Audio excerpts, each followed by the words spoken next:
بالله من الشيطان الرجيم بسم الله الرحمن الرحيم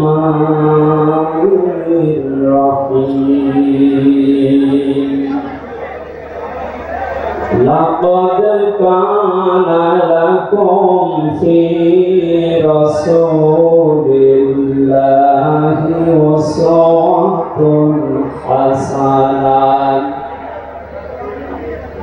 أسوة حسنة لمن كان يرجو الله واليوم الآخر وذكر الله كثيرا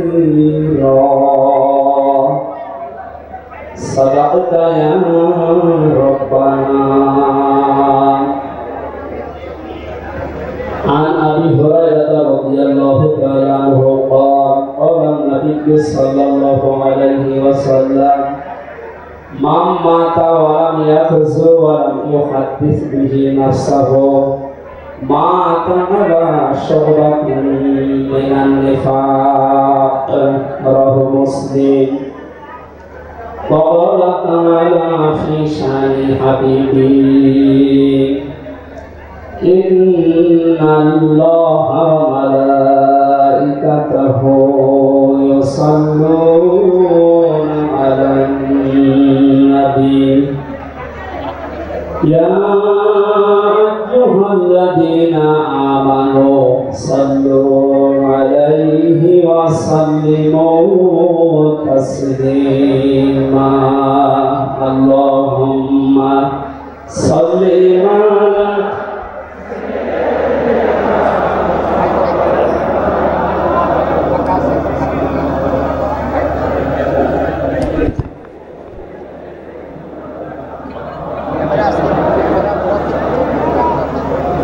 আলহামদুলিল্লাহ জাতীয় সিরাত উদযাপন কমিটি ঐতিহাসিক সরোয়ারদী উদ্যান ঢাকা বিশ্ব মানবতার মহান বন্ধু মুহাম্মদ রাসূলুল্লাহ সাল্লাল্লাহু আলাইহি ওয়াসাল্লামের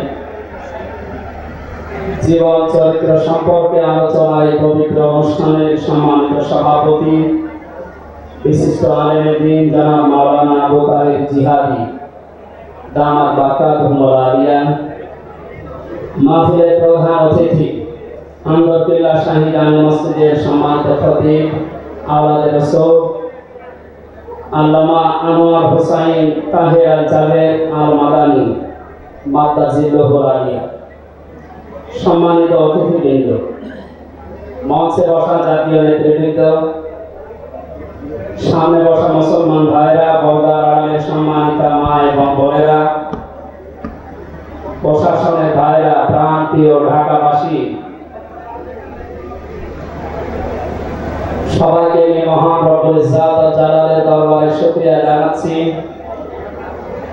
যিনি মহামানবের জীবন চরিত্র সম্পর্কে আলোচনার এই পবিত্র অনুষ্ঠানে আমাদেরকে হাজির হওয়ার তৌফিক দিলেন। জবান খুলে বলছি আলহামদুলিল্লাহ। কথা বলার প্রথমে আমি স্মরণ করছি 2024 সালের আগস্টের 5 তারিখ পর্যন্ত যারা মুক্তভাবে কথা বলার পরিবেশ তৈরি করে দেওয়ার জন্য নিজের জীবন পর্যন্ত দিয়ে গেলে শাহাদাতের সর্বোচ্চ মাকাম আল্লাহ যেন তাদেরকে দান করে। আমরা কিছু ভিডিও দেখতে পাচ্ছি, অনেকে বলছে তারা শহীদ হয়নি, তারা নিজেদের বউকে গলির সামনে অস্ত্রের সামনে পেটে আত্মহত্যা করেছে। তারা কাদের কাছ থেকে কি পেয়ে কি খেয়ে কথা বলছে আমি জানি না। কোরআনে কারিমে আল্লাহ তাআলা 1000 বছর আগে জানিয়েছে। শহীদ শব্দটা আমাদের এই বাংলাদেশ, ভারত, পাকিস্তানে যেভাবে ব্যবহার হয়, এটা এত সস্তা বিষয়, অনেক দামি বিষয়। শহীদদের ব্যাপারে কথা যেন মানুষ উল্টা পাল্টা না বলে, এজন্য মানুষের মুখের উপরে আল্লাহ নোটিশ জারি করে দিয়েছে। আল্লাহ পাক বলেন, ওয়া তাকুলু লিমান ইউকতালু ফি সাবিলিল্লাহি আমওয়াত বাল আহইয়াউন ইনদা বাল আহইয়াউ ওয়ালাকিন লা তাশউরুন। সূরা বাকারার 154 নম্বর আয়াতে আমি যতগুলো তাফসীর পড়েছি সব মুফাসসির আয়াতের ব্যাপারে একই বক্তব্য দিয়েছেন। আল্লাহ পাক तमाम দুনিয়ার সব মানুষের মুখের উপরে নোটিশ দিয়েছেন, ওয়ালা তাকুলু, কেউ এই কথা বলবো না যে মানুষগুলো আমি আল্লাহর জন্য জীবন দিয়েছি এরা মারা গেছে, কথা কখনো বলবো না, কারণ তারা জীবিত এবং তারা তোমার এই বিষয়টা বোঝো না, উপলব্ধি করতে পারো না। মুখের পরে মানুষ যেহেতু অন্তর দিয়ে ধারণা করতে পারে, এজন্য আল্লাহ হৃদয়ের উপরে অন্তরের উপরে নোটিশ দিয়েছেন, ওয়ালা তাহসাবান্নাল্লাযীনা কুতিলু ফী সাবিলিল্লাহি আমওয়াতা বাল আহইয়াউন ইনদা রাব্বিহিম ইরযাকুন। সূরা আলে ইমরানের 169 নম্বর আয়াতে আল্লাহ জানিয়েছেন, মুখ দিয়ে তো বলা যাবে না যে শহীদরা মারা গেছে, এমনকি অন্তরে ধারণাও আনবে না যে শহীদরা মারা গেছে, বরং তারা জীবিত এবং আমি আল্লাহর কাছে তারা রিজিক প্রাপ্ত হচ্ছে। বলেন আল্লাহু আকবার। একটা যে 100% বাস্তব। আমি কিছুদিন আগে গিয়েছিলাম গাইবান্ধা, বাংলাদেশ ইসলামী ছাত্র শিবিরের সদস্য ছিলেন ভাইটা। আগস্টের 5 তারিখের আগে তিনি জীবন দিয়েছিলেন জালিমের বুলেটের সামনে। শহীদ সাব্বির হুসাইন, 1 মাস পরে তার কবর ভেঙে গিয়েছিল এই বৃষ্টির পানিতে, তাজা রক্ত কবর থেকে বের হতে দেখা গিয়েছে। একটা মানুষ যদি খাবার না খাবে তাহলে রক্ত পেলে কোথায়? এজন্য এগুলো যারা ছড়াচ্ছেন আমরা আশা করবো এই বিষয়গুলো আর সামনে নিয়ে আসবেন না। আমরা কোরআনে কারিমের আয়াতের উপর 100% বিশ্বাস করি এবং এই কথা বলি, জালিমের জুলুমের সামনে যারা নিজের জীবন পর্যন্ত দিয়ে গেলেন আগস্টের 5 তারিখের আগ পর্যন্ত, প্রত্যেকেই শহীদ এবং আল্লাহ তাদেরকে যেন শাহাদাতের সর্বোচ্চ মাকাম দান করেন। বলেন আমিন।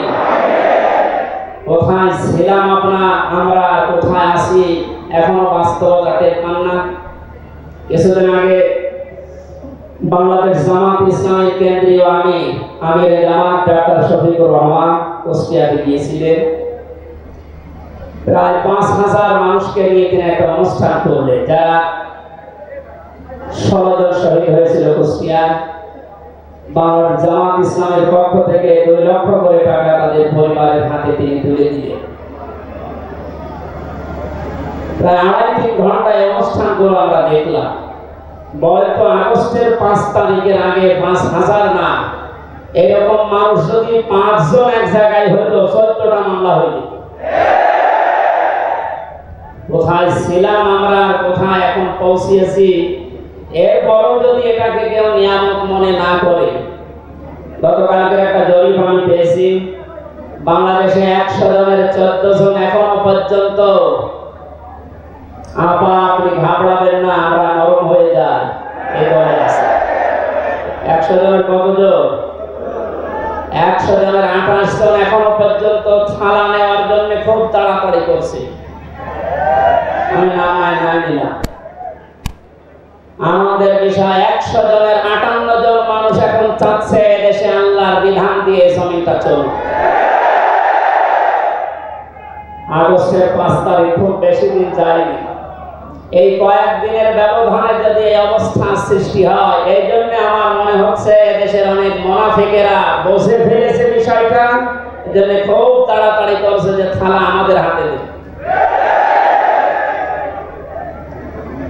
আমার দাদা একটা গল্প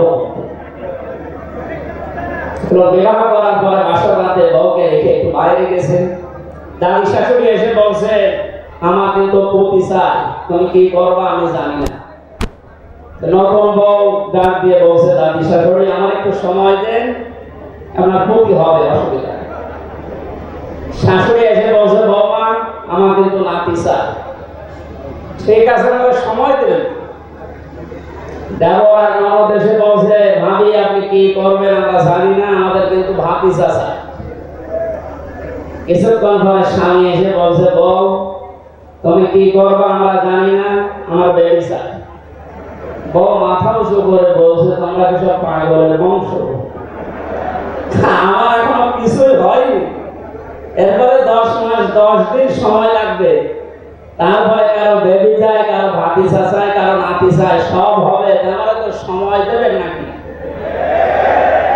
15.5 বছরে যে জঞ্জাল তৈরি হয়ে আছে, 1-1.5 মাসে পরিষ্কার করা সম্ভব? কি মনে করে যারা দায়িত্ব পেয়েছে ছাত্র জনতার হাত থেকে, দেশের মানুষের হাত থেকে, তাদেরকে তো একটু সময় দেবেন নাকি? কুষ্টিয়াতে বাংলাদেশ জামাত ইসলামের শ্রদ্ধাভাজন আমির সাংবাদিকদের জানিয়েছেন, আমরা সম্মানজনক এবং যুক্তিপূর্ণ সময় তাদেরকে দিতে চাই, যেন দিনের ভোট আর রাতে না হয়। কথা বলে না কেন? সুতরাং সম্মানজনক সময় নিয়ে তারা ঠিক ব্যবস্থা করবে। যারা খুব তাড়াতাড়ি করছেন যে 10 মাস 10 দিন সময় দেবেন না, এমনিতেই বেবি অনেকে ফ্লাক্সি লোড করে নিয়ে আসবে বাড়ি থেকে। সুতরাং আমরা চাচ্ছি, সংস্কার যখন আরম্ভ হয়েছে দেশে, 1628টা চেয়ার আছে এই দেশের মেন চেয়ার, এই চেয়ার না, যে পালিয়েছে তার চেয়ার থেকে শুরু করে এদেশের ওসি সাহেবের চেয়ার পর্যন্ত আপনি গণনা করবেন, 1628টা চেয়ার হয়। আমরা চাই খুব তাড়াতাড়ি যারা দায়িত্বে আছেন এই 1628টা চেয়ার যেন খুব তাড়াতাড়ি পরিবর্তন করা হয়, কারণ এগুলো সব ওই জালেমদের দোষ। এগুলো পাল্টিয়ে বৈষম্যের শিকার হয়ে 15.5 বছর যারা ওএসডি হয়েছিলেন, যারা নিজেদের চেয়ার পর্যন্ত পৌঁছাতে পারে না, আমরা চাই তাদেরকে এই সমস্ত জায়গাগুলোতে দেওয়া হোক। জালেমদেরকে আল্লাহ হেদায়েত দেয় না, তার বাস্তব প্রমাণ কালকের একটা কল রেকর্ড। একজনের জন্মদিন নাকি গোপালগঞ্জে পালন করতে দেয়নি এক ওসি সাহেব, এই জন্য বাইরের দেশ থেকে তাকে হুমকি দিচ্ছে যে তার নাম লিস্ট করে রাখো, আমি যদি কোনোদিন আসি তার খবর করব। আমি কথাটা শোনার পরে মিলালাম, আল্লাহু লা ইয়াহদিল কওমাস যালিমিন। আল্লাহ যে ইহদি দিয়েছেন মোজারে, বর্তমান ভবিষ্যৎ, প্রেজেন্ট ফিউচার, আল্লাহ তাআলা জানিয়েছেন যে আমি জালেমদেরকে হেদায়েত দিচ্ছি না, দেব না। কালকে কল রেকর্ড শোনার পরে আমার মনে হচ্ছে ওনার কপালে হেদায়েত নেই এবং আল্লাহ দেবেন। নয়তো এত কিছু হওয়ার পরে ওই লোকটা হুমকি দিতে পারে, আমার বিশ্বাস হয়। হেদায়েত চাই না, কারণ আমরা হেদায়েত চাইলেও আল্লাহ দেবেন না। জালেমদের হেদায়েত দেবেন না, আল্লাহ নিজে জানিয়েছেন। কারণ জালেমদের বিরুদ্ধে মামলা দায়ের করবে আল্লাহ নিজে। এটা আমি বানালাম। সূরা শূরা 25 নম্বর পারা 6 নম্বর পৃষ্ঠা 13 নম্বর লাইনের 42 নম্বর আয়াতে আছে, ইন্নামাস সাবিলু আলাল্লাযিনা ইয়াজলিমুনান নাস। ইলা আখির আয়াত। আল্লাহ পাক বলেন, অবশ্যই আমি আল্লাহ নিজে মামলা দায়ের করব, কেস করব, অভিযোগ দাখিল করব তাদের বিরুদ্ধে যারা মানুষ হয়ে মানুষের বিরুদ্ধে জুলুম করে। আল্লাহ ইয়াজলিমুনাল মুসলিমুনা দেননি যে মুসলমানদের উপরে যারা জুলুম করে, ইয়াজলিমুনান নাস দিয়েছেন যারা মানুষের উপরে জুলুম করে, অত্যাচার করে। এরা আমির হামজার মামলার আসামি না, এরা সরাসরি আল্লাহর মামলার আসামি। 1628 জন যারা ছিলেন, আপনারা কিন্তু বাংলাদেশের কারো মামলার আসামি না, সবাই এখন আল্লাহর মামলার আসামি। মামলার বাদী যত বড় হয়, মামলা তত কঠিন হয় এবং জামিন পাওয়া তত কঠিন হয়। আপনারা জানেন, আমি 3 বছর জেলে ছিলাম। আমার যে মামলা ছিল, আমার মনে হয় যদি শাসন লাগিয়ে দিত সর্বোচ্চ 3 মাস, কিন্তু মামলার বাদী যেহেতু একেবারে আল্লাহর ওলি, এই জন্যে বহুবার মামলা সিএমএম কোর্ট, জজ কোর্ট, হাইকোর্টে ওঠার পরও বলে না, হবে না। এই কয়েকদিন আগে মামলা আমার সব খারিজ হয়ে গেছে। আমি মনে করলাম মাননীয় আদালতকে প্রশ্ন করি যে আমার মামলা তো আপনার কাছে 3 বছর ছিল, এতদিন তো কিছুই করেননি, হঠাৎ এখন বলছেন কোনো দোষ নেই, সব বেকসুর খালাস করে দিলাম। মামলাটা হাতে নিয়ে বলছে এর ভেতরে তো কোনো মাল ম্যাটার এসে কি দিয়ে বিচার করবো, সব বাদ দিয়ে দিল। এতদিন এই কথা বললে তো আমার 3 বছর ছেড়ে থাকা লাগে না। উনি এইটাই বলতো যে হুজুর আমার হাত বাঁধা ছিল। কি বাধা ছিল? এখন যেহেতু হাত খোলা নাই, বিচার করতে পারছেন, আমরা চাই এদেশে যত চেয়ার আছে সব হাত যেন আবু সাইদের মতো এভাবে খোলা থাকে। এভাবে হাত খোলা চান না?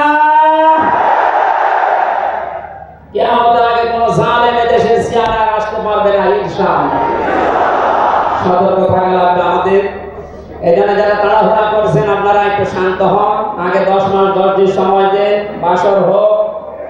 কথা বলেন না কেন? আমি আর নিচে নামলাম না। আল্লাহ আপনাদেরকে সম্মতি দান করুন, আমিন। দরুদ আর সালাম পড়ছি আমাদের নবী মুহাম্মদ রাসূলুল্লাহ সাল্লাল্লাহু আলাইহি ওয়াসাল্লামের প্রতি।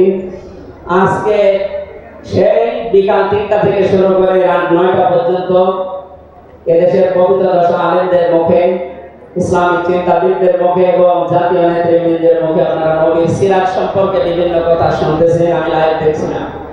আমার আজকের আলোচনার বিষয় রাসূল সাল্লাল্লাহু আলাইহি ওয়াসাল্লাম কেন একমাত্র আদর্শ। এই পয়েন্টের উপরে কোরআন শরীফ থেকে, হাদিস থেকে আমি 18টা পয়েন্ট বের করেছি। খুব সংক্ষেপে এর উপরে আপনাদের সামনে কথা উপস্থাপন করার চেষ্টা চালাবো ইনশাআল্লাহ। ওয়া তাওফীক ইল্লা বিল্লাহ। জবান খুলে কোরআনের সোনালী আয়াতটা একটু পড়ে। আউযু বিল্লাহি মিনাশ শাইতানির রাজীম। বিসমিল্লাহির রহমানির রহিম।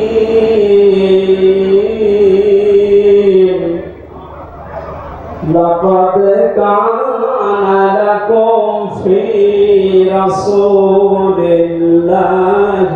উসওয়াতুন হাসানাহ। সূরা আহজাব 21 নম্বর আয়াতের প্রথম অংশ আমরা তেলাওয়াত করব। আমার আলোচনার বিষয় হচ্ছে বিশ্ব নবী কেন একমাত্র আদর্শ। এই পৃথিবীতে বহু মানুষকে আমরা আদর্শের সৈনিক হওয়ার ঘোষণা দিতে শুনি, তারা স্লোগান পর্যন্ত দেয় আমরা সবাই অমক সেনা, ভয় করি না বুলেট বোমা। আজকের আলোচনার পরে এটা ক্লিয়ার হবে, বিশ্ব নবী বাদ দিয়ে অন্য কারো আদর্শের সেনার ঘোষণা যদি কেউ দেয়, এ মারা গেলে নবীর সুপারিশ থেকে বঞ্চিত হচ্ছিল জাহান্নামে। আমরা যেহেতু মানুষ এবং আমরা মুসলিম, আমরা জাহান্নামে যেতে চাই না। এই ছোট্ট ভুলের কারণে এই ভুলটা আজকে শুধরিয়ে নেব ইনশাআল্লাহ। সূরা আহজাব কোন সূরা বলে তো? এটা ক্লাস চলছে, ছাত্রের মতো জবাব দেবে। আহজাব শব্দের শাব্দিক অর্থ দল সমূহ। এর এক বছরে হচ্ছে হিজবুন। হিজবুন মানে দল। পৃথিবীতে দল আছে 2টা। প্রশ্ন আসতে পারে বাংলাদেশে প্রায় 73টার উপরে দল, আর দল 2টা মানে হ্যাঁ, দল একটা হচ্ছে আল্লাহর দল, একটা হচ্ছে শয়তানের দল। আমরা সামনে বিস্তারিত 2টা দলের উপরে কথা বলবো ইনশাআল্লাহ। দল করা লাগবে এই ঘোষণা আমির হামজা না আল্লাহ? এই শব্দটা শুনলে অনেকে মানধাত আমলের দিকে নিয়ে যায়। হ্যাঁ, আপনি আলেম মানুষ, হুজুর মানুষ, ইমাম সাহেব মানুষ, আপনি দল দাঁড়িয়ে এগুলো করবেন কেন? কোরআনে কারিমের যদি কেউ একটা আয়াত অবিশ্বাস করে আর ঈমান থাকার কথা। আল্লাহ পাক বলেন ওয়ালতাকুম মিনকুম উম্মাতুন, তোমাদের ভেতরে অবশ্যই একটা দল থাকতেই হবে।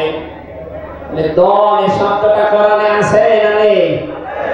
দল নয় এই বাংলায় নেই, কিন্তু উম্মাতুন জীবনের শব্দ তো আছে। আমি সেই দিন গাইবান্ধায় ওই দিন আলোচনা করার পরে একজন মুসলিম হয়েছিল, জিজ্ঞাসা করলাম। পরবর্তীতে ওই দিন আলোচনার বিষয় ছিল ভোট। উনি শিক্ষিত মানুষ, আমার জিজ্ঞাসা করছে আপনি ভোটের শব্দ নিয়ে আসলেন, কোরআনে হাদিসে এই শব্দ আছে? এটা তো আরবি। হ্যাঁ আছে। আমানাত শব্দটা কোরআনে আছে, তাফসীরে মারিফুল কোরআন আল্লামা শফি রহমাতুল্লাহ আলাইহি আমানতের প্রায় 19টা অর্থ দিয়েছেন। তার ভেতরে অন্যতম অর্থ হচ্ছে ভোট দেওয়া, রায় দেওয়া, সমর্থন দেওয়া। সুতরাং কেউ যদি ভোট এটাকে দুনিয়ার কোন বিষয় মনে করে এড়িয়ে যায়, সে কিন্তু মরণের পরে ধরা খাবে। কথা বলেন, আমরা আখিরাতে আদালতে ধরা খেতে চাই, আমরা বাঁচতে চাই। সুতরাং দল মাস্ট বি করাই লাগবে যে দলের কর্মসূচি দুইটা, তারা ভালো কাজে আদেশ করবে, অন্যায় কাজে বাধা দেবে। আল্লাহর ভাষায় এরাই হচ্ছে সফল কাম দল। এদেশে যত দল আছে এই দুটি কর্মসূচি কারা পালন করে আপনি অবশ্যই দেখতে পাচ্ছেন। আপনার বিবেকের কাছে প্রশ্ন করে আপনি সামনে আগাবেন ইনশাআল্লাহ। নবীজি আমাদের জন্য একমাত্র আদর্শ। কেন? এর এক নম্বরে আমি পেয়েছি তার জীবনটা আমাদের কাছে পরিষ্কার। এই কারণে পৃথিবীতে আমরা যত নেতা নেত্রীকে মেনে চলতে দেখি, যে কোনো রাজনৈতিক দলের নেতা নেত্রী আপনি হন, ওই রাজনৈতিক দলে যাকে মানেন তার চরিত্র জীবন আপনার কাছে কিন্তু পরিষ্কার না। কথা বলে না, আমি নাম ধরে বলছি। আওয়ামী লীগ যারা করতেন, এখন আওয়ামী লীগ দেশে আছে কিনা আমি জানি না, আছে বললাম যে 14% ওরা এখন পর্যন্ত তওবা করে ফিরে আসার চেষ্টায় আছে। আল্লাহ যেন তাদেরকে তাওফিক দেয়। আর যদি হেদায়েত না থাকে দোয়া করুন তো হবে না, আল্লাহ যেন তাদেরকে মায়ের কাছে পাঠিয়ে দেয়। তো আসতে বলে ভাইটা জোরে বলার কথা। জীবনী পরিষ্কার হওয়ার কথা বলছিলাম। যারা করতেন আওয়ামী লীগ, বলেন তো আমার বিবেকের কাছে শেখ হাসিনা জীবনে কোনোদিন একটা মিথ্যা কথা বলেনি, এ গ্যারান্টি আপনি দিতে পারবেন? না, এই কথা বলা ভুল হয়ে গেল। ওনার সারা জীবনে কোনো সত্য কথা আছে কিনা আমার আমার 33 বছর বয়সে আমি কোনো সত্য কথা ওনার কাছ থেকে শুনলাম। কথা বললেই মিথ্যা কথা বলে। বাদ দিলাম, আমি আর একজনের ধরে বিএনপি যারা করে, খালেদা জিয়া জীবনে একটা মিথ্যা কথা বলেনি, এ কথা আপনি গ্যারান্টি দিতে পারবেন? জামাত ইসলাম যারা করে তারা এই কথার গ্যারান্টি দিতে পারবেন যে মরহুম শহীদ মতিউর রহমান নিজামী জীবনে মিথ্যা কথা বলেনি? বলেন না। চরমলাই পীরের মুরিদ যারা, তারা কি গ্যারান্টি দিতে পারে সৈয়দ রেজাউল করিম জীবনে মিথ্যা কথা বলেনি? একজনের ব্যাপারে গ্যারান্টি আছে, আল্লাহ নিজে গ্যারান্টি দিয়েছে তার 63 বছরে একটা মিথ্যা কথা নেই।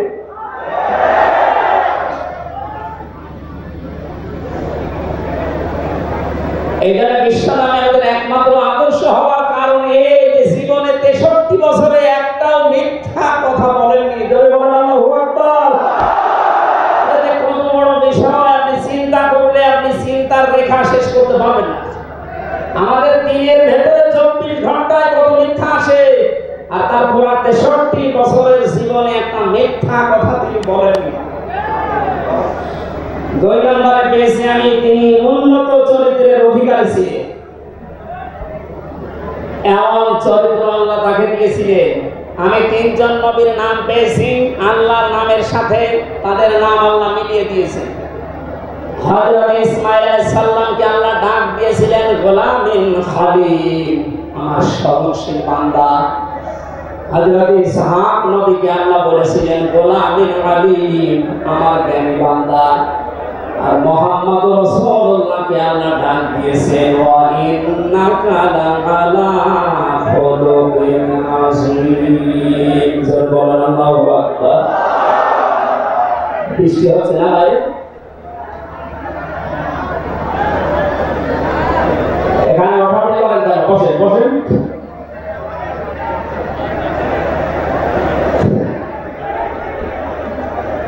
কোরআনের আলোচনার ভেতরে কথা বললে কিন্তু মনে হবে ভাই কথা বলা যাবে না, কষ্ট হলো এভাবে থাকে, কথা বলবেন। 3 নম্বরে পেয়েছি আমি সূরা ইউনূসের 58 নম্বর আয়াতে আল্লাহ তাআলা জানিয়েছেন বিশ্ব নবী তোমাদের জন্য একমাত্র আদর্শ হওয়ার কারণ তিনি শ্রেষ্ঠ সম্পদ। قل بفضل الله وبرحمته فبذلك فليفرحوا هو خير مما يجمعون। নবী আপনি বলুন, তাম দুনিয়ার মানুষেরা যা গেইন করে যায়, সিদ্ধ করে যায়, অর্জন করে যা কিছু আনন্দে আছে, আমি আল্লাহর কাছে এই পৃথিবীর শ্রেষ্ঠ সম্পদ হচ্ছে আপনি।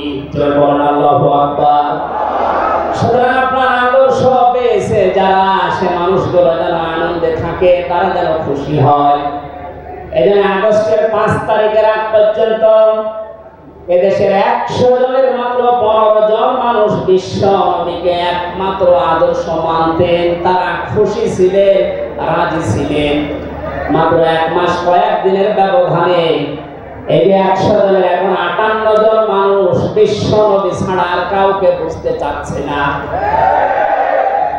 সময়টা যেতে দিনে দেশের 100 জনের 100 জন মানুষ চাইবে বিশ্ব নবী ছাড়া কারো আদর্শ মানি না। তো সংক্ষেপ করছে আমাদের প্রধান অতিথি এসে পড়েছেন, এই জন্য 4 নম্বরে পেয়েছি এই পৃথিবীর ময়দানে বিশ্ব নবী মুহাম্মদ রাসূলুল্লাহ হচ্ছেন আল্লাহর পক্ষ থেকে আমাদের জন্য, বিশেষ করে মুমিনদের জন্য সবচেয়ে বড় অনুগ্রহ। সূরা আলে ইমরানের 164 নম্বর আয়াতে আল্লাহ ঘোষণা দিচ্ছেন, লাকাদ মান্নাল্লাহু আলাল মুমিনিনা ইয لقد من الله على المؤمنين إذ بعث فيهم رسولا إلى آخر آية। অবশ্যই মুমিনদের জন্য এই পৃথিবীর ময়দানে বিশ্ব নবী মুহাম্মদ রাসূলুল্লাহ আল্লাহর পক্ষ থেকে একটা অনুগ্রহ। আমরা একটা আয়াতের ভেতরে বিভিন্ন তাফসীর অনুযায়ী যত কথা আল্লাহ জানিয়েছেন নবী সম্পর্কে, প্রচন্ড গরম আপনাদের কষ্ট হবে, যেন খুব সামারাইজ করছি। 6 নম্বরে পৃথিবীর ময়দানে বিশ্ব নবী একমাত্র আদর্শ হওয়ার পেছনে কারণ কি? তিনি গোটা জাহানের জন্য ছিলেন একমাত্র রহমত। সূরা আম্বিয়ার 107 নম্বর আয়াতে আল্লাহ এই ঘোষণা দিয়েছেন, ওয়া রাসালনাকা ইল্লা রাহমাতাল লিল আলামিন। বলেন আল্লাহু আকবার। আল্লাহ আলম বলেন না যে শুধু পৃথিবীর জন্য, আলামিন যত জগৎ আল্লাহ বানিয়েছেন আর যত জগতে আল্লাহর যত সৃষ্টি আছে, এটা জাদু আমরও পারি না। প্রতি জগতে সৃষ্টি অনুযায়ী আল্লাহর বিধিবিধান নাযিল হচ্ছে। যেখানে যে সৃষ্টি আছে প্রত্যেকটা সৃষ্টির জন্য মুহাম্মদ রাসূলুল্লাহ হচ্ছে আল্লাহর পক্ষ থেকে রহমত। সুবহানাল্লাহ। সেই রহমতকে হযরতে হালিমাতুস সাদিয়া চিনেছিলেন। কোরআন থেকে শুরু করে বাড়ি পর্যন্ত যেখানে নিয়ে গেছেন, সিরাত ইবনে হিশাম বলছে সব জায়গায় হালিমাতুস সাদিয়া বিশ্ব নবীর মাধ্যমে আল্লাহ রহমত পেয়েছিলেন। সিরাত বিশ্বকোষের ভেতরে পেয়েছি আল্লাহ নবীকে হযরতে হালিমাতুস সাদিয়া যেদিন কোলে তুলে নিলেন, হযরতে হালিমা বলেন আমার স্তনে দুধ ছিল না। মুহাম্মদ রাসূলুল্লাহকে কোলে নেওয়ার সঙ্গে সঙ্গে আমার স্তন দুইটাই দুধে পরিপূর্ণ হয়ে গেছে। আমি ডান স্তন তাকে দিলাম, তিনি পান করলেন। বাম স্তন তাকে দিয়েছি, সঙ্গে সঙ্গে তিনি মুখ বের করে নিলেন। হযরত হালিমা বলেন আমি একবার, দুইবার, তিনবার মুহাম্মদ রাসূলুল্লাহর মুখে আমার স্তন দিয়েছিলাম। 3 বার মুহাম্মদ সাল্লাল্লাহু আলাইহি সাল্লাম স্তন থেকে মুখ বের করে নিয়েছেন। চোখে ইশারা দিয়ে যেন আমাকে বসাতে চায়। মা হালিমা জোর করেন কেন? ডান স্তনটা আমার অধিকার ছিল, আমি পান করেছি। বাম স্তনটা আমার অধিকার না। আমি জানি আমার একটা সন্তান আছে, তার নাম আব্দুল্লাহ। এটা আমার বড় ভাই আব্দুল্লাহর অধিকার। ও মা হালিমা, পৃথিবীতে আমি ভাইয়ের হক নষ্ট করার জন্য আসি না, এসেছি ভাইয়ের হক ফিরিয়ে দেওয়ার জন্য। ঢাকাবাসী যে নবী মায়ের কোলে বসে ভাইয়ের হক নষ্ট করেন নাই এই রবিউল আউয়াল মাসে, সেই নবীর উম্মত আমরা এখন যারা দাবি করছি, অধিকাংশ গুলোই দেখতে পাই যত বড় হচ্ছি তত ভাইয়ের হক মারা জোর হচ্ছি। এটা তো রবিউল আউয়ালের শিক্ষা ছিল না। হযরতে হালিমা বলেন, তাকে যে গাধার উপরে তুললাম, দুর্বল ছিল, সঙ্গে সঙ্গে সবল হয়ে গেছে। বাড়িতে পৌঁছাতে দেরি, কুয়ায় পানি ছিল না, কুয়া ভর্তি হয়ে গেছে। খেজুর গাছে খেজুর ছিল না, বিশ্ব নবী মুহাম্মদ রাসূলুল্লাহ যেহেতু রহমত, আমার খেজুর গাছে খেজুর পরিপূর্ণ হয়ে গেছে। সুতরাং ওনাকে যেখানে নেওয়া হয় সেখানে যদি রহমত আসে, আমাদের মাথা থেকে পা পর্যন্ত, রান্নাঘর থেকে আন্তর্জাতিক জীবন পর্যন্ত, আজকের এই সিরাত অনুষ্ঠানে যদি সিদ্ধান্ত নিয়ে যেতে পারি সব জায়গায় তাকে ছাড়া কাউকে মানব না, অবশ্যই আল্লাহ পাকে ৫৬,০০০ বর্গ মাইল রহমত বরকত দিয়ে ভরে দিবেন। কথা বলেন ঠিক কিনা? আল্লাহ যেন এটা দেন আমাদের মাধ্যমে, বলেন আমিন। ৬ নাম্বারটা ৭ নাম্বারটা খুব গুরুত্বপূর্ণ, এটার ব্যাখ্যা করার জন্য আমি ৮-১০ মিনিট সময় নিলাম, একটু খেয়াল করবেন। বিশ্বনবী আমাদের একমাত্র আদর্শ, এই কারণে ৭ নাম্বার পয়েন্টে আমি কোরআন থেকে নিয়েছি। গোনা মাপের গ্যারান্টি শুধু তার আদর্শ অনুসরণের মাধ্যমে। পৃথিবীতে বহু মানুষ আছে, বহু বিশ্ব নেতার দাবি অনেকে করছে, অনেকে বিশ্ব মানবতার দাবি করছে, অথচ বিশ্ব নেতা হওয়ার জন্য যে ৭টা কোয়ালিটি লাগে আমরা অধিকাংশ মানুষের ভেতরে পাই না, আন্দাজে শুধু ঢোল বাজায়। পৃথিবীতে বিশ্ব নেতার দাবি করতে পারেন নবীরা, রাসূলরা, কথা বলেন ঠিক কিনা? এই পৃথিবীতে বিশ্ব নেতৃত্ব দেওয়ার দাবি করতে পারেন নবী, রাসূলরা, এই কথার সাথে একমত আছেন? আমরা একজন নবীর নাম বলছি, হযরত ঈসা রূহুল্লাহ। তিনি জন্মের পরে তার জাতির লোকেরা তাকে অবৈধ, হারামজাদা, এরকম উল্টা পাল্টা নাম দিয়ে ডাকতো। হযরতে মরিয়ম আলাইহিস সালামের কাছে যখন জিজ্ঞাসা করেছে জাতির লোকেরা বিয়ে হয়নি, সন্তান পেলে কোথায়, খুব খেয়াল করে শুনবেন। হযরতে মরিয়ম ইশারা দিয়েছিলেন দোলনার দিকে, ফাশারাত ইলাইহি ক্বালু কাইফা নুকাল্লিমু মান কানা ফিল মাহদি সাবিয়্যা। তিনি ইশারা দিয়ে বললেন, এই যে দোলনায় যে ছেলেটা আছে ওকে জিজ্ঞাসা করো, ওর সামনে পরিচয় বলতে পারবে। ওরা বলছে ছোট্ট বাচ্চা কথা বলবে কি করে? সঙ্গে সঙ্গে দোলনা থেকে হযরত ঈসা তার জাতির লোকে এই কথা উত্তর দিয়েছেন, জবাব দিয়েছেন, ক্বালা ইন্নী আবদুল্লাহ আতানিয়াল কিতাবা ওয়া জাআলানি নাবিয়্যা ওয়া জাআলানি মুবারাকান আইনামা কুনতু ওয়া আওসানি বিস-সালাতি ওয়াজ-যাকাতি মা দুমতু হাইয়্যা। দোলনা থেকে হযরত ঈসা বললেন, আমি অবৈধ সন্তান না, আমি জাওজ না, আমি আল্লাহর বান্দা। আল্লাহ পাক আমাকে জামানায় নবী করে পাঠিয়েছেন এবং আমাকে সামনে কিতাব দেবেন। আমাকে তিনি ওসিয়ত করেছেন, আদেশ দিয়েছেন আমি যেন সালাত আদায় করি, যাকাত আদায় করি, যতদিন আমি জীবিত আছি আমার মা আর বাবার সাথে, মায়ের সাথে যেন আমি ভালো ব্যবহার করি। এখানে কয়েকটা পয়েন্টের দিকে তাকান।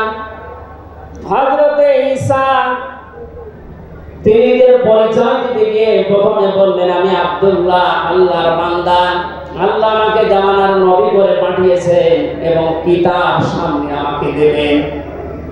আজ পৃথিবীর ময়দানে যারা বিশ্ব নেতা হওয়ার কথা জানায়, যাদেরকে দাবি করা হয়, দেখেন তো এই মানুষগুলোর বাবা এক ধর্মের, মা এক ধর্মের, জন্ম আপনার আগে বৈধ হওয়া লাগবে, এরপরে বিশ্ব নেতা। যে 7টা পয়েন্ট আছে আয়াতের তাফসিরে, অত জোরে বলার দরকার নেই, আপনি বুঝতেই হবে। বিশ্ব নেতা হওয়ার জন্য প্রথম কোয়ালিটি থাকবে আপনার জন্ম হওয়া লাগবে বৈধ। এই পৃথিবীর প্রত্যেকটা নবীর জন্ম ছিল বৈধ, কোন নবী অবৈধ না। কথা বলেন। এখন অনেককে এমন দাবি করে আকাশে তোলা হচ্ছে যার মা এক ধর্মের, বাবা আর এক ধর্মের। আমি বাকি 6টা নাই বললাম। ঢাকাবাসী, এবার আসেন তো সূরা আলে ইমরানের 131 নম্বর আয়াতের এই ব্যাখ্যাটা বলার জন্য আমি এই আশপাশে যাচ্ছিলাম। বিশ্ব নবীকে অনুসরণ করলে জীবনের গুনাহ মাফের গ্যারান্টি দিয়েছেন কে? এতদিনে আজ যেভাবে শুনেছেন ওইভাবে না, যেহেতু এখন ডিজিটাল যুগ, ডিজিটাল কায়দায় শোনা লাগবে।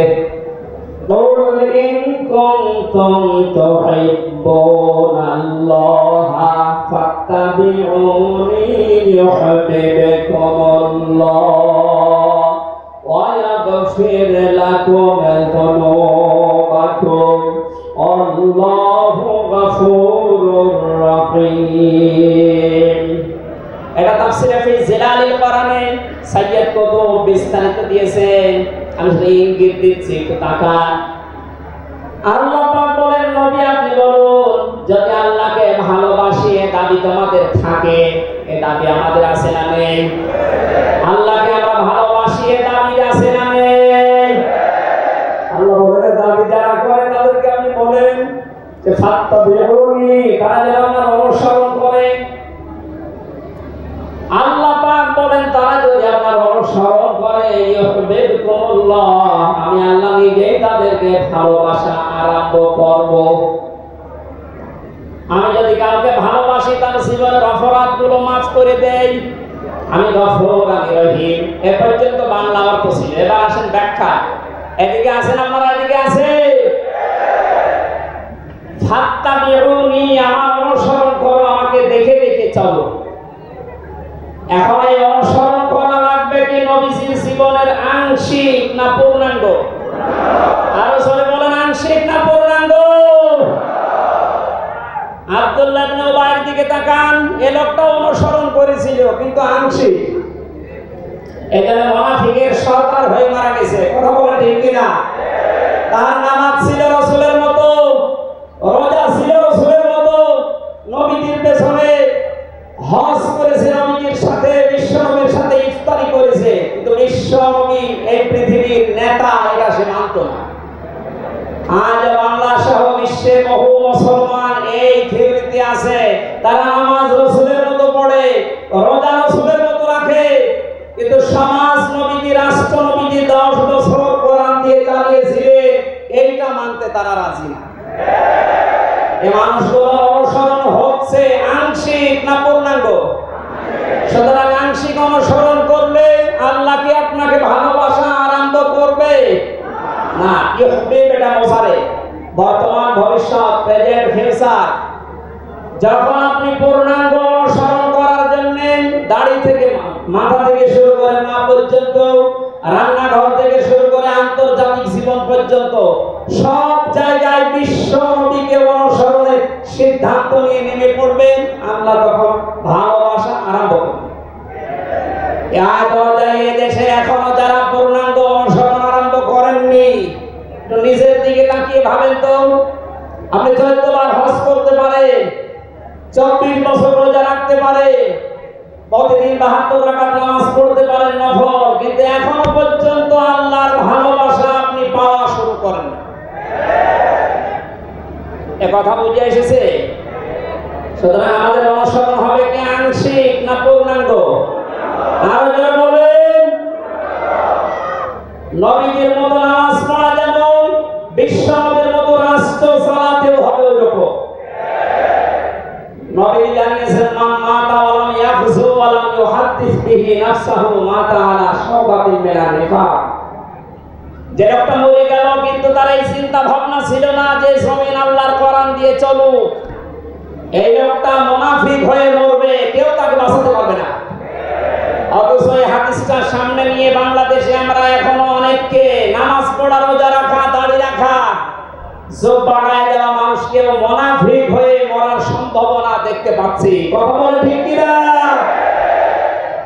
সুতরাং আমরা চাই নবীজি যেভাবে নামাজ পড়েছিলেন, বিশ্ব নবী যেভাবে রাষ্ট্র চালিয়েছিলেন, ওইভাবে আমাদের এই দেশটাও 10 বছর চলুক। আমিরে জামাত ডাক্তার শফিকুর রহমান কয়েকদিন আগে ঘোষণা দিয়েছেন 15 বছর লাগবে না, মাত্র 10টা বছর আমাদের হাতে দেন, আমরা গ্যারান্টি দিতে পারি এই দেশের মানুষকে।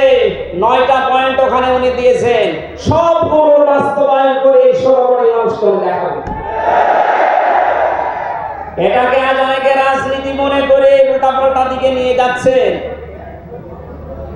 আমার বিশ্ববিদ্যালয়ে থাকাকালীন এক দুষ্ট বন্ধু ছিল, 10 বছর নবী কোরআন দিয়ে রাষ্ট্র চালিয়ে বলতে পেরেছিলেন খায়রুল কুরুনি করনি, আমার যুগ শ্রেষ্ঠ যুগ। আমাদের দেশটা 53 বছর স্বাধীন হয়েছে, 1 বছরও কোরআন দিয়ে চলেছে। এই জন্য তো কোনো জিনিস নিরাপদ না। আমার ছোট দাদা উনি বলছিলেন যে হজে যাওয়ার পরে দেখি একটা ঘড়ি পড়ে আছে, মোবাইল ঘড়ি। চিন্তা করলাম নেব না, মনের ভেতরে ভয়, যদি ধরা পড়ে যায় তাহলে তো মানুষ, এ দেশে তো ধরা পড়লে হাত কেটে দেবে। দেশে যাওয়ার পরে মানুষ বলবে হাজি সাহেব চোর। এই ভয়তে নিলাম না। কি করে অতক্ষণ দাঁড়িয়ে থেকে কেউ নেয়ও না, কারো পায়ের নিচে পড়ে আবার নষ্ট হয়ে যাবে, তুলে নিলাম এদিক ওদিকে তাকিয়ে। হারানো জিনিস যেখানে জমা দেয় ওই জায়গায় জমা দিলাম। ওনারা জিজ্ঞাসা করলাম ভাই মোবাইলের দাম কেমন হবে? উনি আমার বলছে হাজিও ভজ্জা দায়া বিলা দোকা, হে হাসি দেশ কোথায়? তারা বলে যে তুমি বাংলাদেশ। বাংলাদেশ থেকে এসেছি। আপনার বাংলাদেশের টাকার মান অনুযায়ী এই ঘড়ি মোবাইলের এটা দাম হবে 72,000 টাকা। কত? 72,000 টাকার মোবাইল পড়ে আছে, ঘড়ি কেউ নিচ্ছে না। এদেশে থাকবে? বলেন। সাধারণ মানুষের কাছে থাকা দূরের কথা, দরবেশের কাছে থাকবে 36,000 কোটি টাকা। আমার মনে হয় আমার 33 বছরের জীবনে গণনা করে শেষ করতে পারবো না।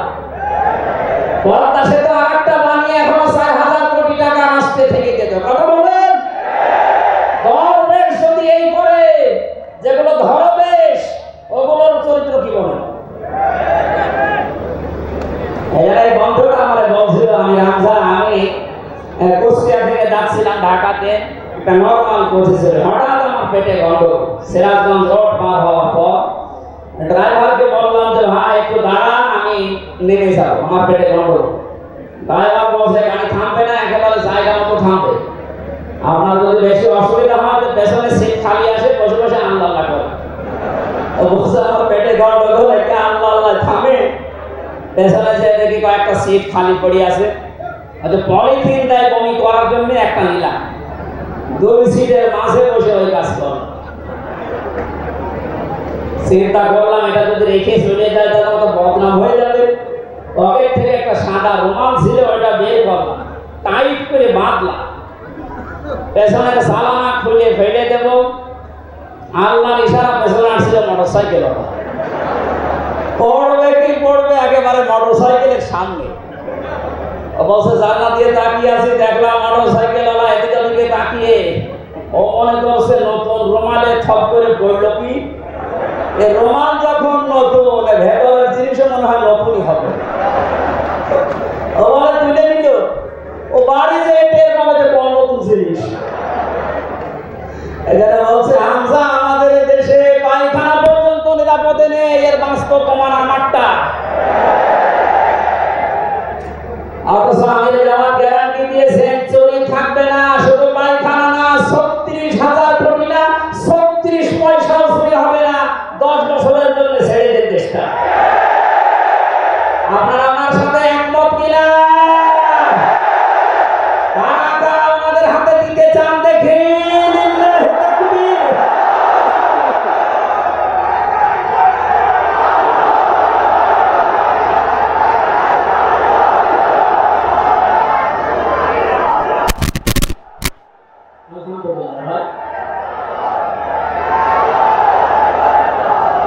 এটা রেকর্ড হচ্ছে। হচ্ছে এটা শুধু এই সামিয়ানার নিচে নেই, 18 কোটি মানুষ শুনতেছে। যারা এই ময়দানের থেকে হাত তোলা দেখে তারা হাত তুলেছেন। আমরা চাই এই হাত যেন আল্লাহর জন্য আপনারা তোলেন, মানুষকে দেখানোর জন্য না। সুতরাং আমরা যদি বিশ্বনবী মুহাম্মদ রাসূলুল্লাহর অনুসরণ আংশিক করি, আল্লাহর ভালোবাসা পাওয়া এখনো আমরা আরম্ভ করিনি। এই হিসাবে দেশের অনেক পীর, অনেক ইমাম, অনেক খতিব, অনেক আলেম, অনেক জনতা এখনো আল্লাহর ভালোবাসা পাওয়া আরম্ভ করেনি। গুনাহ মাফ, জান্নাত তো দূরের কথা। কারণ আল্লাহর ভালোবাসা যে পাওয়া আরম্ভ করবে, তার জীবনের গুনাহগুলো আল্লাহ মাফ করবে, তাকে জান্নাতে দেবে। সুতরাং রাসূলুল্লাহ আমাদের একমাত্র আদর্শ হওয়ার কারণে তাকে অনুসরণ করলে এই গ্যারান্টি পাওয়া যায় যে জীবনের গুনাহ আল্লাহ মাফ করে দেন। যারা বলেন সুবহানাল্লাহ। 9 নম্বরে পেয়েছি, বিশ্ব নবীর সাথে কেউ যদি বিয়াদবি করে তাহলে সে ধ্বংস হয়ে যাবে। আপনি তাকান, তারা 50 আবু লাহাব, এরা যদি সিরাতুন নবী মাহফিল, আমাদের ঢাকাতে এগুলো হয়তো নেই, এগুলো চট্টগ্রাম আর সিলেট বিভাগে বেশি পাওয়া যায়। রবিউল আউয়াল মাস আজকে শেষ, এ মাস আসলে অনেককে দেখি নবীর জন্ম নিয়ে, নবীর মিলাদ নিয়ে আনন্দে আত্মহারা হয়ে যায়। পরিষ্কার ভাষায় বলছি, বাংলার মানুষেরা, নবীর মহব্বত, নবীর ভালোবাসা মাস্ট বি লাগবে। কিন্তু নবীর জন্ম নিয়ে, নবীর মিলাদ নিয়ে যদি কেউ শুধু আনন্দ করে মেতে থাকে, নবীর আদর্শের কোনো খোঁজ নেই, আপনি এই মুহূর্তে জেনে নিতে পারেন যে আপনি জাহান্নামী। তার প্রমাণ নবীর আপন চাচা আবু লাহাব আর আবু তালেব। এই দুইজন চাচা নবীর আদর্শ পেয়ে খুশি ছিল না, তারা নবীর জন্ম পেয়ে খুশি ছিল। নবীর মিলাদে, নবীর জন্মে তারা এত খুশি হয়েছিল, আবু লাহাব নিজের কাজের মেয়েকে পর্যন্ত আজাদ করে দিয়েছিল। আবু তালেব নিজের সন্তান হযরতে আলীকেও কাছে রাখতো না। আল্লাহ নবীর জন্মে লোকটা এত বেশি খুশি হয়েছিল, যতদিন পর্যন্ত তার আন্ডারে ছিল নবীজি, ততদিন নিজের ছেলে বাদ দিয়ে বিশ্ব নবীকে কাছে রেখে ঘুমাতো। অথচ তাদের পুরা দুইজনের জীবন আমি পড়ে দেখেছি। দুইজন চাচা, বিশ্বনবী মুহাম্মদ রাসূলুল্লাহর দুইজন চাচা শুধু নবীর জন্ম মিলাদ নিয়ে আনন্দে ছিল, আদর্শ পেয়ে তারা আনন্দ করে নাই, মেনে নেয় নাই, যেন দুইজনে জাহান্নামী। বলেন নাউজুবিল্লাহ। সৃষ্টি নম্বর পৃষ্ঠায় দেখুন, আরো দুইজন চাচার নাম আমরা জানি, হযরতে হামজা, হযরতে আব্বাস রাদিয়াল্লাহু তাআলা আনহুমা। এই দুইজন চাচা শুধু নবীর জন্মে মিলাদে খুশি ছিলেন না, তারা নবীর আদর্শ পেয়ে খুশি হয়েছিলেন। এই জন্য দুইজনে জান্নাতি। বলেন সুবহানাল্লাহ। হযরতে হামজা, হযরতে আব্বাস যে জান্নাতে গেছে কোনো সন্দেহ আছে? আল্লাহ কোরআনের আয়াত নাযিল করেছেন তাদের নামে, রাদিয়াল্লাহু আনহুম ওয়া রাদু আন। আল্লাহ পাক বলেন, আমি তাদের উপরে রাজি হয়ে গেছি যেমন তারা আমার উপরে রাজি। সুতরাং হযরতে আব্বাস, হযরতে হামজা দুইজনেই নবীর আদর্শ মানার কারণে জান্নাতি। আমরা এদের মতো হতে চাই। বলেন আমিন। এখানে একটা কথা আছে, হযরতে হামজা আব্বাস রাদিয়াল্লাহু তাআলা আনহু, তিনি কিন্তু অনেক আগে মুসলমান হয়েছিলেন গোপনে, তো প্রকাশ করেননি। এই মাসলাটা বলছি এই কারণে, 152 জন সমন্বয়কের ভেতরে 108 জন বাংলাদেশ ইসলামী ছাত্র শিবিরের নেতা এবং পরীক্ষিত কর্মী। তারা আজ অনেক জালেম এবং অনেক মুনাফিক পর্যন্ত এবং অনেক আলেম নামে সালেম পর্যন্ত এই বিষদগার করছে। নাম যেহেতু দেখেছে ছাত্র শিবির, এই জন্য তাদের চুলকানি। কেন ওরা এতদিন পরিচয় প্রকাশ না করে এই কাজ করলো? ওরা মুনাফিক ও শয়তান। যেখানে বিশ্বজিতের মতো হিন্দু সে রেহাই পায় না, সেখানে পরিচয় দিয়ে মার খাবে। সুতরাং সাদিক সাহেব এবং এসএম ফরাদ ভাই সহ যারা পরিচয় গোপন করে এই সালেমের বিদায়ের জন্য এই বিপ্লব আমাদেরকে এনে দিয়েছেন, তাদেরকে প্রত্যেক থানায়, জেলায়, রাজধানীতে সংবর্ধনা দেওয়া দরকার। তারা এটা এমনিতেই করে নাই, তারা হযরতে আব্বাসের জীবন থেকে করেছে। অথচ হযরত আব্বাস রাসূলের বিরুদ্ধে বদরের ময়দানে বিরুদ্ধে যুদ্ধ করার জন্য আবু জাহেলের পক্ষ নিয়ে গিয়েছিল, অথচ তিনি ওই সময় মুসলমান। তার মানে নিজের পরিচয় গোপন করে বাস্তবতার নিরিখে স্থান কাল পাত্র ভেদে একটা কৌশল, এটা একটা হিকমা। ও জীবনে কোরআনই পড়ে নাই, হাদিস পড়ে নাই, ও ফতোয়া দিচ্ছে যে এ হচ্ছে মুনাফিক। এটা ওনারা যা করেছে, আমি এখানে 9টা পয়েন্ট এনেছিলাম। সাদিক সাহেব ভাই সহ, এসএম ফরাদ ভাই সহ 108 জন যা করেছে, সব নবীদের থেকে, নবীর মাদের থেকে, নবীর সাহাবীদের থেকে, নবীর চাচার থেকে শিক্ষা নিয়ে এই হিকমতটা অবলম্বন করেছে। আল্লাহ তাদেরকে যেন সর্বোচ্চ মাকাম দান করেন, বলেন আমিন। আসতেছে মেহমান, বেয়াদবি করলে যে মানুষের জীবন ধ্বংস হয়ে যায় রাসূলের সাথে, তার প্রমাণ পেয়েছি নবীদের চাচা আবু লাহাবের জীবন থেকে। বিশ্ব নবী যখন সাফা মারওয়া এই পাহাড়ের উপরে উঠে দাওয়াত দিচ্ছিলেন, এই লোকটা ডাক দিয়ে বলেছে, তাব্বালাকা লিহাদা জামাতানা ইয়া মুহাম্মদ, হে মুহাম্মদ তুমি ধ্বংস হয়ে যাও। তাফসীরের কিতাবে সূরা লাহাবের তাফসীরে পড়েছে, আবু লাহাব মুহাম্মদ রাসূলুল্লাহকে শুধু ধ্বংস হয়ে যা এই কথা বলে নাই। সামনে একটা পাথর ছিল, পাথরটা হাতে নিয়ে নবীর দিকে এভাবে নিক্ষেপ করেছিল। আর ঢাকাবাসী খুব খেয়াল করে শোনেন, এখানে আমার 2টা পয়েন্ট আছে। আবু লাহাব 1500 বছর আগে মুহাম্মদ রাসূলুল্লাহর দিকে যে পাথর নিক্ষেপ করেছিল, তাফসীরে ফি জিলালিল কোরআন মুফাসসির লিখেছেন সাইয়্যিদ কুতুব, যে নবীজির সামনে পাথরটা পড়েছিল, নবীজির শরীরে লাগে নাই। আল্লাহ পাক সঙ্গে সঙ্গে তার জন্য কোরআনের আয়াত নাযিল করলেন, শুধু এই হাতের জন্য না। তাব্বাত ইয়াদা আবি লাহাবি ওয়া তাব, ইয়াদা ছিল শব্দটা, ইয়াদা দিয়ে বচন আল্লাহ দিয়েছেন, অথচ আবু লাহাব পাথর নিক্ষেপ করেছিল কয় হাত দিয়ে? আরো জোরে আরেকবার বলে, আল্লাহ যে তার 2 হাতই ধ্বংস করে দিলেন। জবাব দিয়েছেন মুফাসসির এইভাবে, আবু লাহাব যদিও এভাবে পাথর নিক্ষেপ করেছিল 1 হাত দিয়ে, কিন্তু তার এই বাম হাত একটু নড়াচড়া করে সাপোর্ট দিয়েছিল।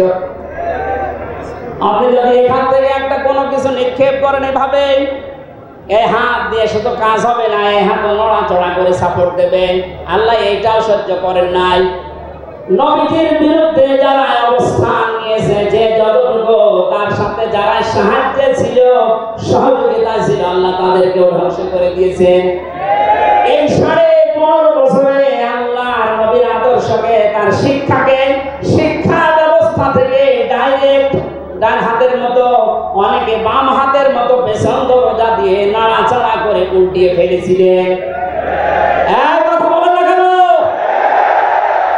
হযরত আবু বকর আর নবীজির সেই সারে গারে সুরের সেই ঘটনাটা আমাদের শিক্ষা ব্যবস্থায় এখন আর নেই, এগুলো তুলে ওখানে বাবার জীবনী বসিয়েছে।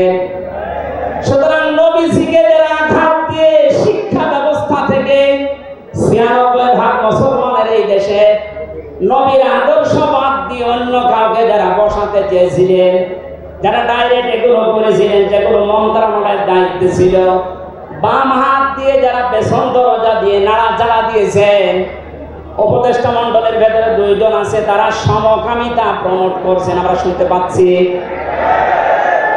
পাঠ্যপুস্তকে যে পরিবর্তন আনার চেষ্টা আছে, 96% মুসলমান কিন্তু ঘুমিয়ে যায়নি, এরা এখনো জেগে আছে। আমিরে জামাত কুষ্টিয়ায় সেদিন ঘোষণা দিয়েছে, দেশের মুসলমানের এখন আর 5 তারিখের আগের মতো ঘুমিয়ে নেই, সব সজাগ আছি আমরা। আরো জোরে বলেন। সুতরাং যারা ডান হাত দিয়ে চেষ্টা করছেন আল্লাহ বিরোধী, রাসূল বিরোধী, মানবতা বিরোধী এই কাজগুলোকে প্রমোট করার জন্য, বাস্তবায়নের জন্য, আর পেছনের দরজা দিয়ে যারা বিভিন্ন নাম নিয়ে আবু লাহাবের বাম হাতের মতো নাড়াচাড়া দিচ্ছে, আল্লাহ পাক যদি ধরে আবু লাহাবের মতো ডান হাত বাম হাত সব কিন্তু ধ্বংস করে ছাড়বে। এই জন্য আমরা সাবধান বাণী উচ্চারণ করছি, এগুলো যারা আছেন আমি নাম নিলাম না, ছাত্র জনতা যেভাবে আপনাদেরকে উপদেষ্টা বানিয়েছে, আপনি 152 জনের 108 জনের দেখতে পাচ্ছেন না, এই মানুষগুলো কি চায়? 108 জন না, আমি 152 জনের সাথে যোগাযোগ রেখে দেখেছি, সবাই চায় এদেশে আল্লাহর বিধান চালু হোক।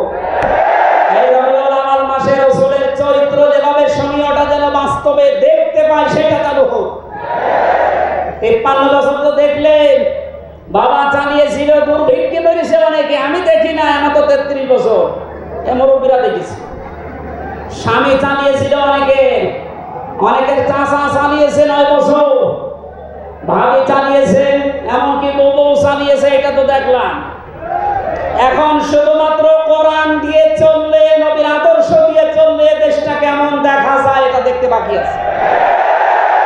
এটা আপনারা দেখতে চান না? সামনে আমার জীবনের সবচাইতে বড় শখ, আকাঙ্ক্ষা, তামান্না এটা যে চর্ম চোখে যেন আল্লাহ আমাকে দেখায় যে 56,000 বর্গ মাইল তার কালাম দিয়ে চলছে। এটা দিয়ে চললে যে কেমন দেখা যায়, এটা মিনি জান্নাত হয়ে যাবে। আপনি বিশ্বাস করেন, এটা মিনি জান্নাত হয়ে যাবে। অনেকের এখনো পর্যন্ত শ্বশুর ভয় দেখাচ্ছে। আমির জামাত সেদিন বলেনি যে শ্বশুর ভয় দেখাচ্ছে মেয়েদেরকে যে তোমাদের ঘর বন্দি করে রাখবে। অনেকে যারা ডাল খায়, মামা বাবা খায়, লাল পানি খায়, এরা কি খাবে? দেশটা যদি কোরআন দিয়ে চলে, নবীর আদর্শ দিয়ে চলে, পুরা দেশটা হয়ে যাবে মসজিদের মতো। মসজিদে প্রবেশ করলে যত বড় বিড়ি খোর হোক, যত বড় ডাল খোর হোক, যত বড় বাবা খোর হোক, আর লাল পানি যেই খায়, ওই পরিবেশে গেলে কেউ কি চাইবে যে একটু লাল পানি খাই? পরিবেশটাই রহমত দিয়ে ভরপুর। কথা বলে ঠিক কিনা? এই জন্য মসজিদে প্রবেশ করতে হলে আল্লাহর রহমত আমরা কামনা করি। আল্লাহুম্মা আফতাহলি আবওয়াবা রহমাতিক, পুরা জায়গাটাই রহমত দিয়ে ভরপুর। আল্লাহর কোরআনের বিধান সেখানে চলে, এই জন্য পুরা জায়গাটা রহমত দিয়ে ভরপুর করা। এই দেশটায় যদি আল্লাহর বিধান চালু হয়, রাসূলের আদর্শ চালু করতে পারি আমরা, পুরা দেশটা হয়ে যাবে মসজিদের মতো। তখন আর লাল পানি খেতে, বিড়ি খেতে আমরা মনে চাইবে না ইনশাআল্লাহ। আপনি জান্নাতি হয়ে মারা যেতে পারবেন, এই গ্যারান্টি আমরা দিতে পারি। সুতরাং আমরা রাসূলের সাথে কোনো বিয়াদবি যেন না করি। মেহমান এসে গেছে আমাদের মাঝখানে।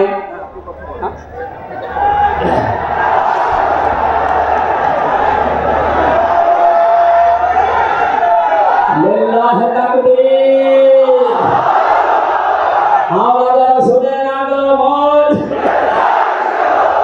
আওলাদে রাসূলের আগমন। আমাদের মাহফিলের প্রধান অতিথি আওলাদে রাসূল আল্লামা আনোয়ার হোসেন তাহের আল-জাবেরিয়া মাদানী মাদ্দাজিল্লাহুল আলী আমাদের মাঝে এসে গেছে।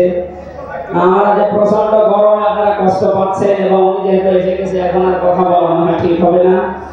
আমি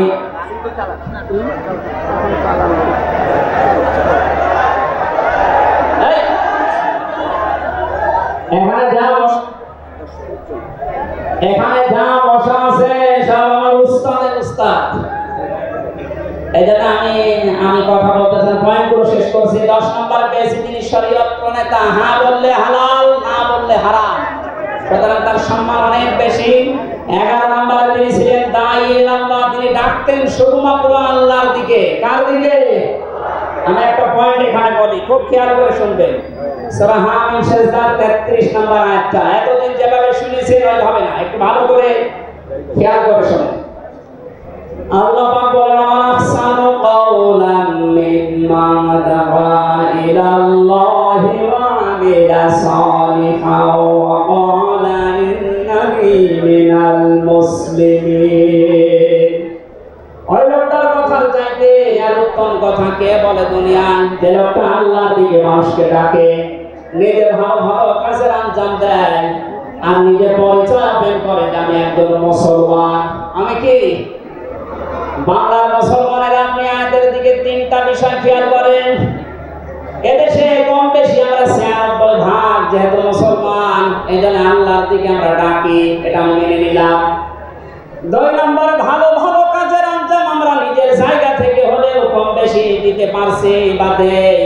3 নম্বরে যেটা, ওয়াকালা ইন্নানি মিনাল মুসলিমিন, আমি মুসলমান, এই ঘোষণা দেওয়ার মতো পরিবেশ এই দেশে এখনো আসে নাই। কথা বলেন, এখন এমন জায়গা অনেক আছে যেখানে আমি মুসলমান, এ কথা বলা এখনো সম্ভব না। সুতরাং আয়াতের 3 নাম্বার, এটা যদি বাস্তবে চর্মচোখে দেখতে চান যে আমি মুসলমান, এই পরিচয় দিয়ে আমি এই পৃথিবীতে টিকে থাকতে চাই, তাহলে এই দেশটা কোরআনের হাতে দেওয়া লাগবে, মাস্ট বি। কথা বলেন ঠিক কিনা? সুতরাং আমাদের এখন থেকে ডাক হবে কোন পীরের দিকে না, কোন বাবার দিকে না, আমাদের একমাত্র ডাক হবে আল্লাহর দিকে। জয় বলেন আমিন। 12 নম্বরে পেয়েছি, তিনি যুদ্ধবন্দীদের সাথে এমন ভালো আচরণ করতেন। ইয়ামামার একজনের নাম পড়লাম হাদিসের পাতায়, বিগ লিডার ছিলেন এই লোকটা, সামামা ইবনে আসাল রাদিয়াল্লাহু তাআলা আনহু। বদরের ময়দানে তিনি ধরা পড়লেন, সাহাবীরা তাকে বেঁধে রেখেছে মসজিদের ভেতরে খুঁটির সাথে। নবীকে এসে বললেন, সামামা কেমন লাগে তোমার, কি আচরণ আমার কাছে আশা করো? ডক্টর মুহাম্মদ সাল্লাল্লাহু আলাইহি সাল্লাম, আপনি আমাকে মেরেও ফেলতে পারেন, ছেড়ে দিতে পারেন। নবী তাকে বললেন, সামামা এই দুনিয়ায় শেষ দুনিয়া না, আরেকটা জগৎ আমাদের সামনে আসে।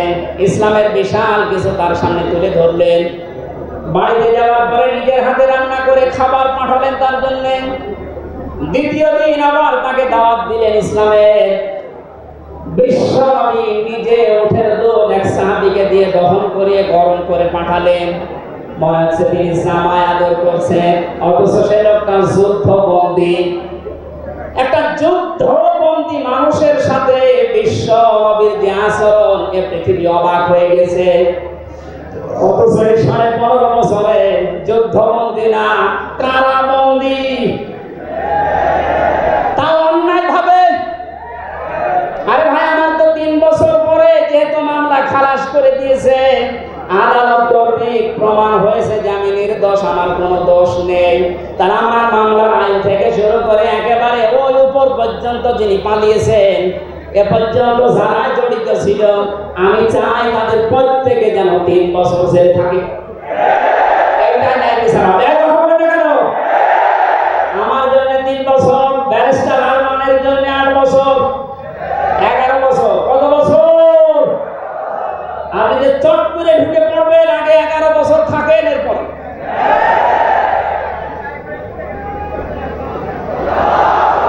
সুতরাং বাস্তবতা এটাই। শত্রুদের সাথে তিনি যুদ্ধবন্দীদের সাথে কি আচরণ করলেন, আর আমরা অন্যায় ভাবে কারাবন্দীদের সাথে। আমি তো অনেকটা জানি না, নিজেরটার সাথে বলছি। এই যে মুরব্বী মানুষ বসে আছে, মাওলানা রফিকুল ইসলাম খান, এই মুরব্বীর পায়ে বেড়ি দিয়ে, হাতে হ্যান্ডকাপ দিয়ে, মাথায় দড়ি দিয়ে মানুষ গরু টেনে নিয়ে যাচ্ছে। আমার 11 ঘন্টা টানিয়ে রেখেছি, অথচ নিজেরাই বলছিল যে আপনার কোনো দোষ নেই, আমরা জানি। তো দোষ নেই, আমরা ধরে রেখেছেন কেন, ছেড়ে দেন না, উপরের নির্দেশ। কোথায় পৌঁছিয়েছিল দেশটা? আর তারা এই রবিউল আউয়াল আসলে একদিন ছুটি দিত নবীর জন্মদিন পালন করার জন্য। নবীর আদর্শের কোনো খোঁজ খবর তাদের কাছে নেই। এই উসামা ইবনে ওয়াসাল নবীজির আচরণ দেখে শেষ পর্যন্ত বাপদাদার ধর্ম ত্যাগ করে ইসলাম কবুল করেছিলেন। এই 15 বছর যদি এরকম কিছু দেখাতে পারতেন, লাখের উপরে মানুষ জেল খাটতেছে। আমার মনে হয় 100 জনের 70 জন মানুষ এই দেশে জেল খাটে কিচ্ছু জানে না, বিশেষ করে 15.5 বছর।